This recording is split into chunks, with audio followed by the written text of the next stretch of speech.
Bismillahirrahmanirrahim. Assalamualaikum warahmatullahi wabarakatuh.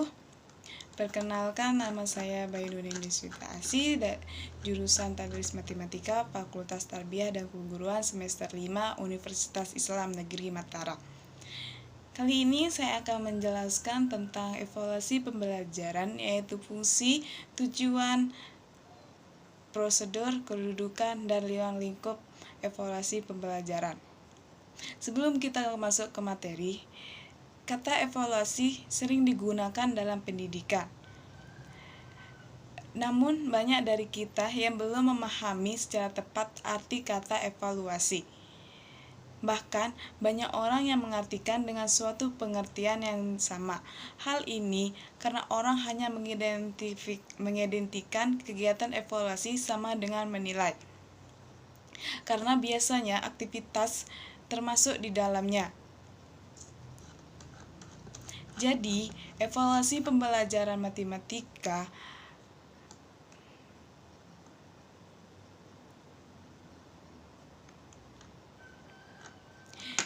yaitu suatu proses atau kegiatan untuk menentukan nilai, kriteria judgement atau tindakan dalam pembelajaran. Menurut Undang-Undang Nomor 22 Tahun 2003 Pasal 39 Ayat 2 tentang Sistem Pendidikan Nasional menyatakan bahwa pendidikan adalah tenaga profesional yang bertugas merencanakan dan melaksanakan proses pembelajaran, menilai hasil pembelajaran, melakukan bimbingan dan pelatihan, serta melakukan penelitian pengabdian kepada masyarakat, terutama bagi pendidik pada perguruan tinggi. Langsung saja saya akan menjelaskan tentang fungsi, tujuan, prosedur, kedudukan, dan ruang lingkup pendidikan. Yang pertama yaitu fungsi evaluasi pembelajaran. Efisiensi atau efektivitas suatu kegiatan belajar mengajar atau KBM akan terwujud jika terlebih dahulu dilakukan evaluasi terhadap rencana dari sesuatu kegiatan tersebut.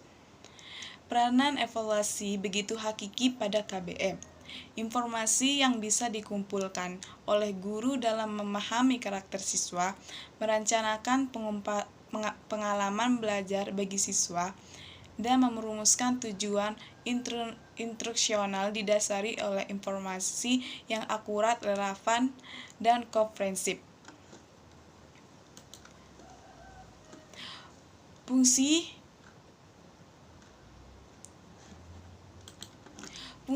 evaluasi adalah sebagai berikut. Yang pertama yaitu secara psikologis. Peserta didik selalu butuh untuk mengetahui sejauh mana kegiatan yang telah dilakukan sesuai dengan tujuan yang hendak dicapai. Yang kedua yaitu secara sosiologis. Evaluasi berfungsi untuk mengetahui apakah peserta didik sudah cukup untuk mampu terjun ke masyarakat. Yang ketiga yaitu secara didaktis atau metodis. Evaluasi berfungsi untuk membantu guru dalam menempatkan peserta didik pada kelompok tertentu sesuai dengan kemampuan dan kecakapannya masing-masing, serta membantu guru dalam usaha memperbaiki proses pengajaran. Selanjutnya yaitu tujuan evaluasi pembelajaran. Tujuan evaluasi pembelajaran adalah untuk mengetahui keefektifan dan efisiensi sistem pembelajaran, baik yang menyangkut tentang tujuan, materi, metode, media sumber belajar, lingkungan maupun sistem penilaian itu sendiri.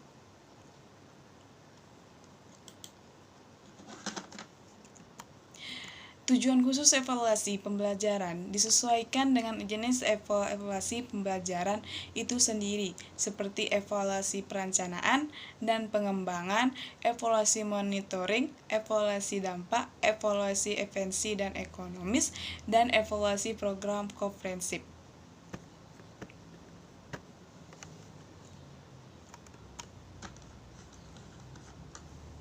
Berdasarkan fungsi evaluasi yang sudah diuraikan sebelumnya, dapat dijelaskan tujuan evaluasi sebagai berikut.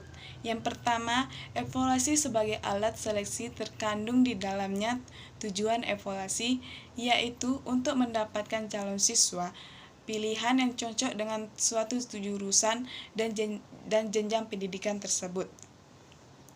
Yang kedua, evaluasi sebagai alat pengukur keberhasilan dan diagnostik tergantung di dalamnya, yaitu untuk mengetahui seberapa jauh hasil pendidikan yang telah dilaksanakan. Yang ketiga, yaitu evaluasi sebagai alat penempatan, terkandung di dalamnya tujuan evaluasi, yaitu untuk menentukan pendidikan lanjutan siswa agar sesuai dengan minat, bakat, dan kemampuannya. Yang ketiga, kedudukan evaluasi. Berdasarkan fungsi dan tujuan evaluasi dalam pendidikan, maka kedudukan evaluasi dalam KBM berada pada sebelum, selama, dan sesudah kegiatan belajar berlangsung. Kedudukan evaluasi sebelum KBM berlangsung dimaksud sebagai evaluasi yang dilakukan oleh pihak sekolah, meliputi calon siswa mengenai usia, kematangan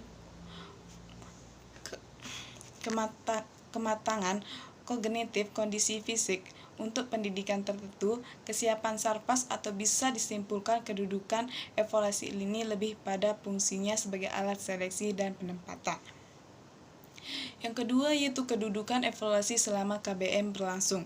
Dimaksud sebagai evaluasi yang dilakukan dalam interval waktu pembelajaran dimulai hingga saat berakhirnya kegiatan belajar mengajar.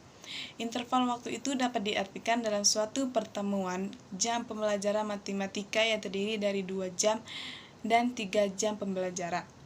Kedudukan evaluasi sesudah KBM yang berlangsung dimaksud sebagai evaluasi terhadap pencapaian hasil belajar siswa, baik individu maupun kelompok.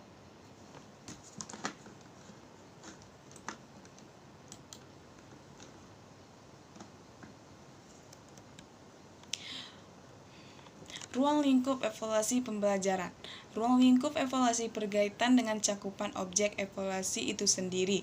Mengingat begitu luasnya cakupan bidang pendidikan, dapat diidentifikasikan ke dalam 3 cakupan penting, yaitu evaluasi pembelajaran, evaluasi program, dan evaluasi sistem. Zainal Arifin membagi ruang lingkup evaluasi pembelajaran ke dalam 4 perspektif, yaitu ruang lingkup evaluasi pembelajaran dalam perspektif domain hasil belajar. Yang kedua, ruang lingkup evaluasi pembelajaran dalam perspektif sistem pembelajaran. Yang ketiga, ruang lingkup evaluasi pembelajaran dalam perspektif penilaian proses dan hasil belajar. Yang keempat, ruang lingkup evaluasi pembelajaran dan perspektif penilaian berbasis kelas.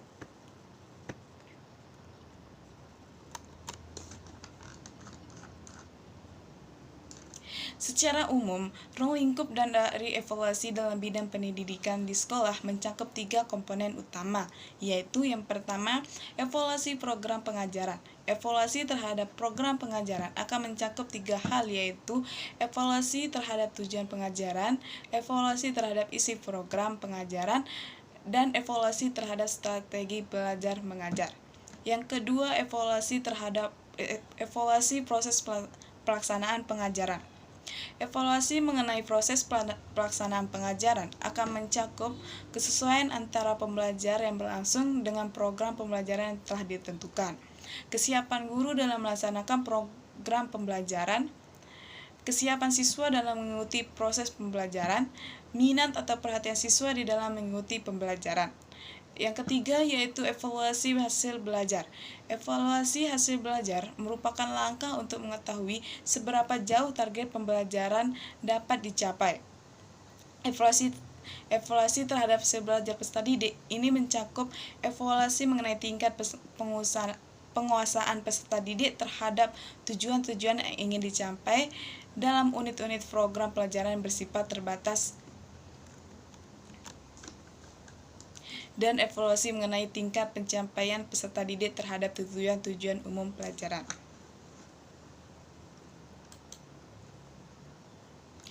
Prosedur evaluasi pembelajaran.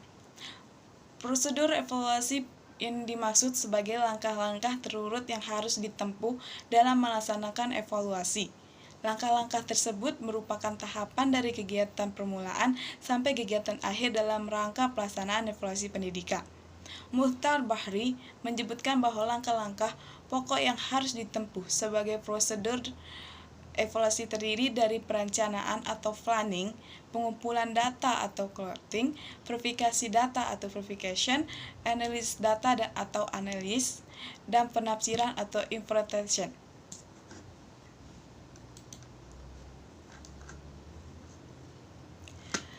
Langkah-langkah yang harus ditempuh sebagai prosedur. Langkah-langkah pokok yang harus ditempuh sebagai prosedur evaluasi terdiri dari perencanaan.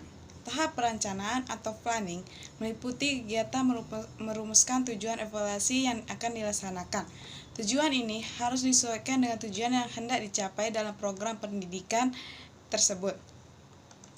Perencanaan evaluasi hasil belajar matematika umumnya mencakup 6 jenis kegiatan. Yang pertama, merumuskan tujuan dilaksanakan evaluasi. Yang kedua, menetapkan aspek-aspek yang akan dievaluasi. Yang ketiga, memilih dan menentukan teknik yang akan dipergunakan dalam pelaksanaan evaluasi. Yang keempat, menyusun alat-alat pengukur yang akan dipergunakan dalam pengukuran dan penilaian hasil belajar peserta didik. Yang kelima, menentukan tolak ukur, norma atau kriteria yang akan dijadikan pegangan atau patokan dalam memberikan interpretasi terhadap data hasil evaluasi. Yang keenam, menentukan frekuensi dari kegiatan evaluasi hasil belajar. Yang kedua yaitu tahap pengumpulan data atau clothing, terdiri dari pemeriksaan hasil dan pemberian skor. Yang ketiga yaitu tahap verifikasi data atau verification. Dimulai dengan dikelompokkan menurut tinggi rendahnya jenis kelamin atau hal lainnya sesuai dengan tujuan pengelompokan tersebut. Verifikasi data yang telah dihimpun harus disaring terlebih dahulu sebelum diolah. Hal ini dikenal sebagai dengan penelitian data atau verifikasi data, yaitu suatu proses pembuktian kebenaran suatu teori, konsep, dan hipotesa. Tahap analisis. Terdapat dua pilihan, yakni dengan analisis statistik atau non-statistik. Tetapi untuk data kuantitatif bisa langsung menggunakan teknik analisis statistik. Sedangkan untuk data kualitatif apabila diolah dengan analisis statistik harus ditransformasi dulu menjadi data kuantitatif. Kemudian tahap terakhir adalah tahap penafsiran. Dimaksudkan sebagai pernyataan atau keputusan tentang hasil evaluasi. Data interpretation dilakukan atas dasar kriteria tertentu yang telah disusun secara rasional atau telah dibekukan. Interpretation hasil evaluasi tersebut bisa berupa pernyataan atau keputusan yang diungkapkan dengan kata-kata. Contohnya, baik, cukup, buruk, tinggi, rendah, sedang, lulus, tidak lulus, dan lain-lainnya. Sekian penjelasan saya tentang evaluasi pembelajaran matematika. Apabila ada kata-kata yang salah, saya mohon maaf. Sekian dan terima kasih. Assalamualaikum warahmatullahi wabarakatuh.